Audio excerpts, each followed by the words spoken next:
Communities of Roman North Africa, Carthage, Hippo, Cyrene, were gone by the 15th century, dissolved into the silence of history. But where others had accepted the narrative of cultural erosion, Saran always suspected more, not erasure, but concealment, adaptation, mutation, survival. "Begin full scan," he whispered. "Cross-reference with Earth Memory Core. Project Basilica Ghost." "Working," the AI replied. The signal flickered and caught. A small burst of data rippled through the neural link, a phrase in ancient Latin, "Fides nostra sub terra lucet." Our faith shines beneath the earth. It was all Saran needed. 3 days later, he arrived at the Earth liminal orbit, where massive grav elevators still descended to the husk of old Earth. The world below was fractured by bio-collapse and decades of micro-wars, but the memory core, deep beneath what had once been Rome, remained sealed and protected. Only Terran-born researchers with high devotional clearance were permitted entry. Saran had forged his own. The elevator plunged through the atmosphere in silence. He stared out at the burnt sky, wondering if any remnants of what he sought had ever stood a chance in this scorched world. "Why did they vanish?" he muttered. "Not just the communities, but their records, their graves, even their names." "Not vanished," the AI said. "Buried." The core recognized him without challenge. The corridors were clean, clinical, artificial, nothing like the sunlit whispers of Martian sand. But once the session initialized, the reconstructions came alive. He was no longer Saran Vel of the diaspora. He was Brother Livius, a monk of Cyrene, 678 CE, kneeling beside a dying bishop whose voice trembled in Coptic and Greek. "They come with the crescent, and the world turns with them," the bishop murmured. "But remember, child, our Christ does not die because men forget his name." Time shifted. The simulation adapted. Now Saran walked the cracked streets of Antioch under Abbasid rule. Merchants shouted in Arabic, Aramaic, and Greek. Churches stood quietly beside mosques, their bells rusted and muted. He became Johanan, a scribe who translated both Gospels and Hadiths, an agent of compromise in a world of theological war. The AI offered footnotes, but Saran dismissed them. The truth was in the silences, in the missing generations, in the children with Arabic names and Christian grandmothers. But the clearest pattern emerged in the disappearance. From 1250 CE onward, Christian records in these regions became fragmentary, then blank. No last words, no martyrdoms, no final chapters. "It's like they turned off the lights and walked away," Saran whispered. Or, "They adapted so completely, their identity dissolved into their neighbors." Yet one entry stood out. A closed file labeled Sons of Antioch, Echo Marker 18, unauthorized, partially corrupted. He accessed it anyway.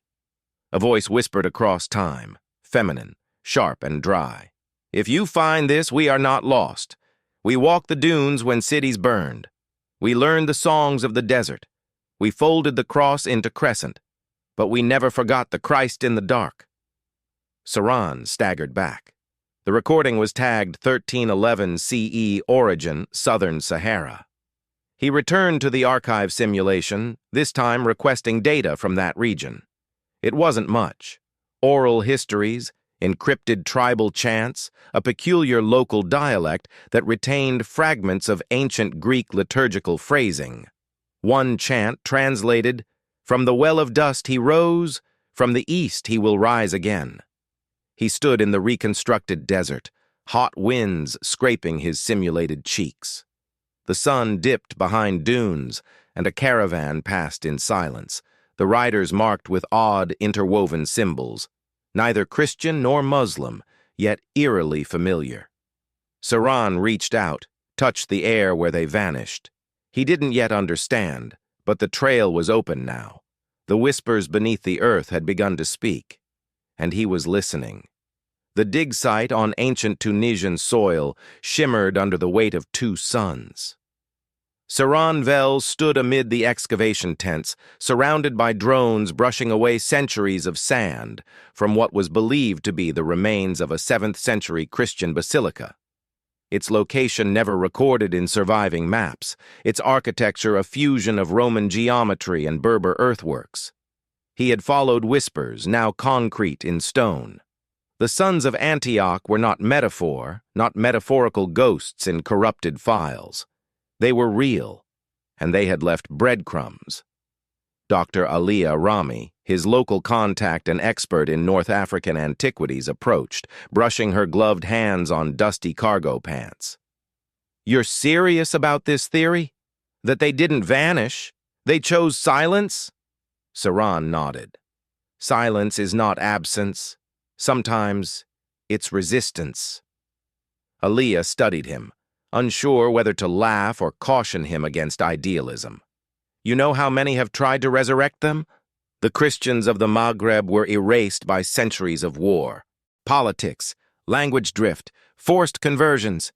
Or they encoded themselves into the world around them," Saran interrupted, voice sharp. "Symbols merged, names altered, but memory doesn't die. It mutates." Aliyah turned, leading him toward the partially uncovered apse. The mosaic still gleamed faintly. A shepherd standing not with sheep but camels, his staff entwined with both cross and crescent. She paused. "There's something beneath this. Our scanners picked up a metallic vault embedded in the foundation." They unearthed it slowly, reverently. Beneath the apse, sealed in nanite-cured clay, was a capsule. Saran's gloves trembled as he pressed against the interface, overriding with his neural imprint. The container hissed open. Inside lay a codex, bound not in parchment but in a hybrid weave of early graphene and palm papyrus, etched in layered language, Latin, Greek, Arabic, and another tongue neither recognized. It pulsed faintly with embedded light. Aliyah leaned over. "That's not religious text. That's data storage." Saran's AI pinged wildly, confirming, "A buried ledger, encrypted through centuries of dialect evolution." The sons of Antioch hadn't merely survived, they had recorded everything. Not just prayers, but philosophies, maps, conversions, hidden lineages. He looked to Aliyah. "This isn't just history, it's testimony." They uploaded a sample to a secure reader. The words unfolded across the hologram like a hymn. One passage glowed. "We sang beneath minarets, baptized in secret, spoke Christ in the tongue of the prophet, and called no enemy brother save he who demanded we forget who we were." The revelation pierced Saran. These were people who had not fled or fallen. They had bent like reeds in a storm, woven themselves into empire after empire, surviving in the folds of conquest. The central conflict now burned brighter, not between faiths or tribes, but between memory and extinction. Aliyah tapped another segment, and a schematic appeared, a map of familial migration patterns through the Sahel into the Levant, then into what was once Anatolia, hidden Christian dynasties, generations of encrypted belief. "They were everywhere," she murmured. "Just unrecognized." "And maybe," Saran said, breath catching, "they still are." Before they could dive deeper, the sky fractured. A low hum bloomed into an all-frequency broadcast, a warning, not local but planetary. "Unauthorized access of memory artifact. Cease and surrender immediately. Retrieval en route." Aliyah swore. "You didn't tell me they were monitoring your searches." "I didn't know." The codex flickered, sensing the intrusion. Saran's AI began an emergency compression of the data stream, siphoning it to his implants. But already the sky darkened with descending crafts, corporate salvage teams, black market historical suppressors. Truth was dangerous currency in the Martian age, especially when it disrupted imperial histories.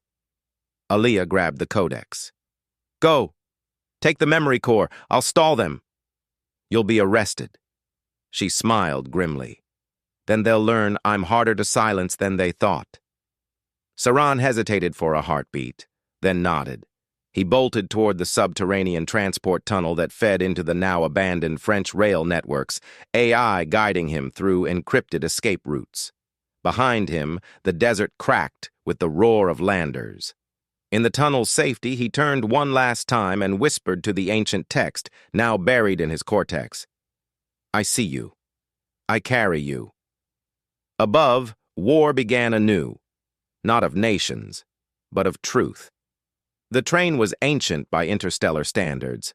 Maglev retrofitted onto a rusting colonial rail chassis from Earth's waning imperial age.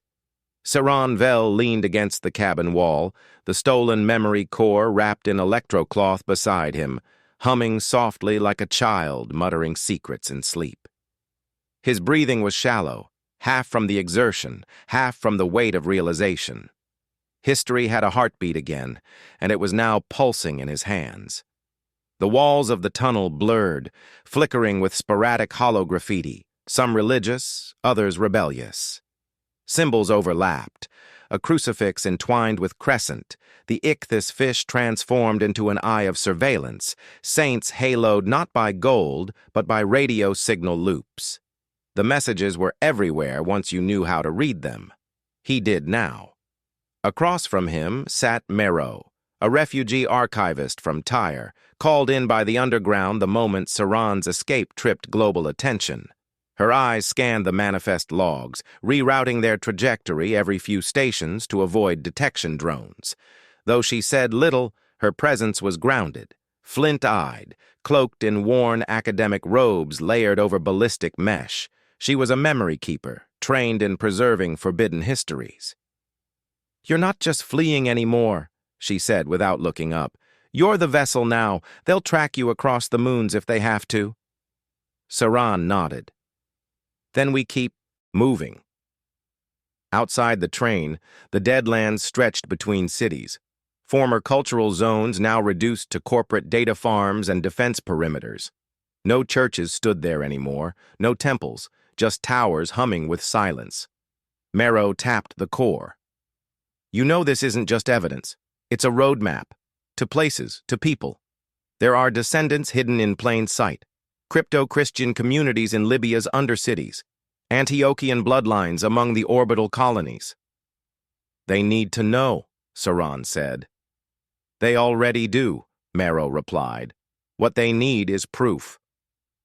At the next junction, the train jerked to a halt. The lights died, then flickered into deep red. Mero unslung her case, a relic of her order, encoded with religious passphrases from every major text, keyed to detonate or decrypt based on what it heard. She muttered one now in Coptic. "Extraction?" Saran asked. "Number intercept." The ceiling above them groaned as something latched onto the train. Magnetic clamps sealing over the cabin like a predator. Saran's neural AI screamed intrusion protocols. Mero moved fast, sliding the memory core into his spine port just as the cabin was sliced open by arc torches. Figures dropped through the breach. Not government, not corporate. These wore deep green and bronze, ornate armor laced with scripture in over 30 languages. And at their head, a woman. Saran recognized her. Commander Isra Telem, head of the Ecclesiastical Purity Division, a relic of the post-Vatican convergence era. A fundamentalist wing empowered by Earth's last attempt to consolidate belief into security doctrine. She believed that lost history was not to be resurrected, but obliterated. "You've seen too much," she said, voice flat. "Hand over the relic." Saran stepped forward, spine humming.